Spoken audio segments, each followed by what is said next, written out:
Hello and welcome back to another YouTube video, and today we're going to be talking about link building strategies, off-page SEO, what you should be doing, what you should actually be avoiding, and how you can pinpoint negative or potentially harmful backlinks pointing through to your website as well. So there is a little bit of hoop jumping that we actually need to do when it comes to off-page SEO, because it's not all sunshine and rainbows. If you're looking to grow your organic SEO, make certain to check out the Traffic Accelerator system. The link is in the description. It is completely free. You will get a complete audit for your website, and you can essentially see where you are lacking and where you should be focusing your time and efforts on as well. There are a couple case studies on the actual page as well, so make certain to check that out. The link is in the description. Now back to the video. There are definitely links that can push your website in the wrong way, so you might be position free and that link might have a negative impact on your website. So we're going to be talking about all of that in today's video. I'm also going to be showing you guys how to analyze a off-page SEO of one of your competitors as well. So the website that we are looking at is farrer.co.uk. They are ranking position number 2 for lawyers in London. So if you want to check them out, definitely do. And the first type of link we're going to be talking about, which probably some of you guys have definitely heard about, is guest posting. Now, there is a few people that might not have heard about guest posting, or potentially some of you guys might be thinking, Kaz, I've already heard about guest posting. Isn't it bad for your website? Now, every single type of link that I talk about, the subcategory that I'm putting all of these links in, there can definitely be negative links in each of these. You just need to analyze all of the links, which I will show you how to do that in just a minute. But going back to what I was saying before, there can be good links, there can also be bad links. We just need to be a little bit scientific when it comes to picking the links. Now, all I've done is I have just put farrer.co.uk into Ahrefs, and we're just checking their backlinks, right? Now this URL here, this is a guest post that is actually pointing through to them, and obviously it is on a website called legalcheek.com, and this website it's very, very relevant to lawyers and to law. Everything that they speak about is to do with law. Now, the very big misunderstanding about guest posting or link building in general is a lot of people think that if I am a law firm, I need 50 other lawyers or law-related websites to point back to my website. Now, that's a good strategy, don't get me wrong. But at some point you're going to burn out the actual amount of websites you can get that are law related, that are pointing back to you. And a very good way of thinking about this, or what you should be thinking in the back of your head, is, let's say you are a brand new website and your competitors all have 150 backlinks on average, right? And you've vetted all of the links. You've removed some of the toxic ones out of the 150, and you're thinking, right, there's at least 70 needle pushing links that I need to get. Now, at some point you will burn out some of the links. Now, what I mean by that is not every single website will be law related. You might need to be a little bit more creative when you are doing your outreach, which I will get into in just a couple minutes when I start talking about the next type of link. Now, a good starting point is websites like this. Like, for example, Legal Cheek, they are all talking about lawyers, barristers, new law changes in the UK. So would I get this link? Yeah, definitely. Would I expect all of my links to be this quality and this relevant? Definitely not. Because after about, let's say, 15 or 20 links, there's probably going to be some metrics that are going to get lowered, if that makes sense. Now, legalcheek.com, would I get this link? Yeah, definitely. And the next type of link that I want to talk about is link insertions or niche edits. Now, the difference between a guest post and a niche edit is a guest post is a brand new page on a website. Whereas a link insertion it might be a page from, let's say, a year ago that Google's already indexed and crawled. Now, the difference between a guest post is that obviously with a guest post, you can craft the content for that other website to link back to your website. So the content that website uploads to their website, let's say we want to reach out to Legal Cheek and we pitch them this content. Obviously, it's talking about lawyers, it's talking about law firms, which is great. Now, with niche edits, you might not be able to get a super relevant article. And what I mean by that is you might be able to get you might be able to find a page that is talking about the best lawyers in London. Now, that's still relevant to your website, or that page might be talking about a certain law change that's happening in the UK, and then that links to your website. Now, those links are still good because with link insertions, we're not necessarily always looking for relevance. We're looking for power. The whole purpose of a link insertion is the fact that Google has already crawled and indexed that page, and it's remained indexed as well. So that's the brilliant thing about a link insertion, the fact that Google already trusts that page. Now, what a lot of people think is if they were to go and get a link from, for example, bbc.com, right? Well, BBC is super trustworthy. It's a DR90. It's linking through to my website. Brilliant. Now, that's not always the case because with those websites, yes, the domain might be trustworthy by Google, but that inner page or that page that's talking about your law firm and it's got your link pointing through to your website, that page isn't trusted yet by Google. So this essentially bypasses that. When you are doing link insertions and niche edits, you're essentially getting a link on a page that has already been indexed. Now, for example, this is a niche edit, right? So we are on the Middlt.com and they have got the 23 best divorce lawyers in the UK and they have got a load of links. Now, what I would be looking to do as a link builder, or if I was building this link for one of my clients, I would basically reach out to these guys and say, hey, I can see that you've got this page. How much would it cost me to give you guys to get basically a link placed on this page? Or potentially in some cases they might even do it for free, but a lot of these guys, they will charge you for this little bit of snippet of text and obviously uploading the content. In some cases they even ask you for unique images, etc. So they will sometimes ask for a fee for their editors basically. Now, the brilliant thing about getting a link from that page is the fact that it has it's ranking for a lot of keywords and it's getting traffic as well. So this is one thing that you want to be taking a look at when you are doing any form of link insertions or niche edits. And another thing that this page has as well, which is another thing that I'm going to be, or another type of link that I'm going to be talking about, is tier 2 links. And if we take a look back at this page, this URL has 8 referring domains, and basically it's getting links from lawyermag.co.uk, drjack.world, dimelegal.co.uk. All of these law firms are linking through to this page.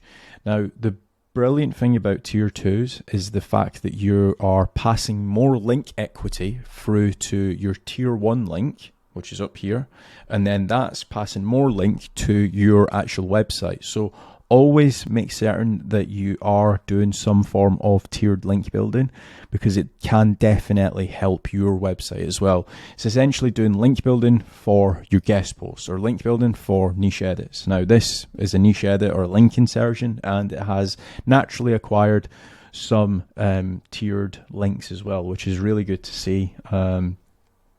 So that is link style number 2, and link style number link style number 3, that was. Link style number 4 that we're going to be talking about is digital PR. Now, digital PR links is probably a very trendy topic right now. Everybody seems to be talking about it. And there, as with every type of link, there has got its pros and its cons. Now, with guest posting, the pros are the fact that you can pick the content, so it can be super relevant. However, the con is the fact that it is a brand new URL, so potentially you might need to do some tiered link building. With link insertions or niche edits, the pros is the fact that it is going to be a little bit more powerful than any other type of link, really, because Google has indexed it, it's getting traffic, etc. Now, the con of a link insert or a niche edit is that it might not be super relevant. So that's the downside to it. Now, with tier 2s, obviously tier 2s, you can't or sometimes you can actually point them through to your money sites. It's just natural that it happens. There isn't really like a pro or a con. It's just kind of middle of the ground. And then digital PR. Now, digital PR, if you have never done digital PR or if you've never seen a type of link, it is basically on a big website like, for example, The Telegraph or Express. This is a digital PR link here, and it is linking through to new boiler installation in Glasgow, right? This is another one as well. This is actually talking about me, and this is on The Sun, which is talking about YouTube, how I essentially came about, etc. And the good thing about these links is that, for example, The Sun or express.co.uk, they are some super high DR links. I believe The Sun is potentially a DR 89 or 90. So that's really good. Then obviously Express might be a little bit higher actually. Express is a DR 89. So you do have those types of links. Now, the good thing about the good thing about these links is that obviously they are passing. They're on a trustworthy domain, but you should be doing some form of tiered link building like what these guys have done here. So they've got 10 referring domains. And this goes back to what I was saying before when I was talking about the passing power through to an inner page. Yes, you might have a link on The Sun, or yes, you might have a link on Express. However, if you're not actually doing any form of link building, if you're not giving Google the correct signals to that inner page on The Sun or Express or Telegraph or wherever your digital PR link is based on, then you are going to have a lot of issues passing as much power through to your website. Now, don't get me wrong, these links will be passing power, even though they might not have built any tiered links through to them. They will still pass power, but you're not getting the biggest bang for your buck. So I would I would definitely look to combine digital PR with tiered link building, because you're going to essentially maximize your link equity that's going through to your website. Right, this next one might be a little bit controversial, and the reason why I say that is because some people believe in it, some people don't, but you can get some serious results by doing directory or citation submitting if you combine it with the next type of link that I'm talking about. Now, if we take a look at hja.net, they are ranking #1 in the map pack for lawyers in London, and the reason why they're doing so well is the fact that they have got a lot of citations, and those citations are also indexed as well, which I will go on to in just a second. Now, what a citation or what a directory looks like is very similar to this, right? So they've been listed on gypsy-traveller.org, and if we take a look here, as you can see, there are a lot of different websites. If we search for HJA, HJA.net, Hodge Jones, there we go. So there they are here. And as you can see, this is what is called an unstructured citation. So there's two different types of citations, which we will get into. And basically, an unstructured citation looks something similar to this, where it's kind of like in the content. Now, one thing I will say about this is that when people are doing citations or directory building, they get a little bit lazy, they get a little bit complacent, and it's not necessarily the staff's fault, because directory submitting or citation submitting can be very tedious, time-consuming, and boring. But if you can add unique content to all of your citations when you are submitting citations, that definitely helps a lot. That's actually helped a lot of our clients go from position 7 in the map pack to position 2 in the map pack, literally just by doing some unique content on their citations, and obviously making certain that their citations are indexed, which I will get into, and how you can do that for very, very cheap as well. So that is one style of directory. Let's see if we can actually pull up a couple different directories that they are listed on. So here, if we take a look, one thing that they are doing very well is that their bio of their company is different on every citation. So for example, Hodge Jones and Allen Crime Team, complimented by clients for its fantastic level of service, brilliant range of lawyers, da da da da da. If we take a look here, Hodge Jones has represented ordinary people caught up in the most extraordinary events for over 4 decades. So very, very different different citation submissions. It looks like the SEO that is doing their SEO does know what they're doing. As you can see, they've actually went to town on this, but this here is more of a structured citation. And what I mean by that is that everything is in one place. They have got obviously email the firm, website visit, telephone number, fax number, etc, etc. One other added tip as well, when you are doing any form of citation building, maybe you want to try and rank higher in the map pack, your NAP is very important. Your name, address, and phone number. Make certain that everything is the exact same, right? So if we take a look here, it is Hodge Jones and with the ampersand Allen. Same goes with here. They can try to incorporate just limited or not having limited at all. That's the one thing that I would say to these guys. But everything else is the exact same. So 180 North Gower Street, 180 North Gower Street, London. The postcode, or the zip code, some people call it, NW12NB, NW12NB. So everything is the exact same. Same goes with the telephone numbers. Actually, no, the telephone numbers isn't the same.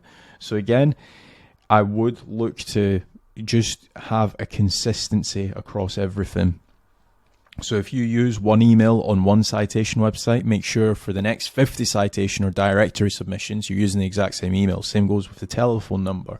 Now, obviously, if you change offices or if you change telephone numbers, you're going to need to go back in and change all of these. But not many people change telephone numbers, especially if you have your telephone numbers printed on vans and signs, etc.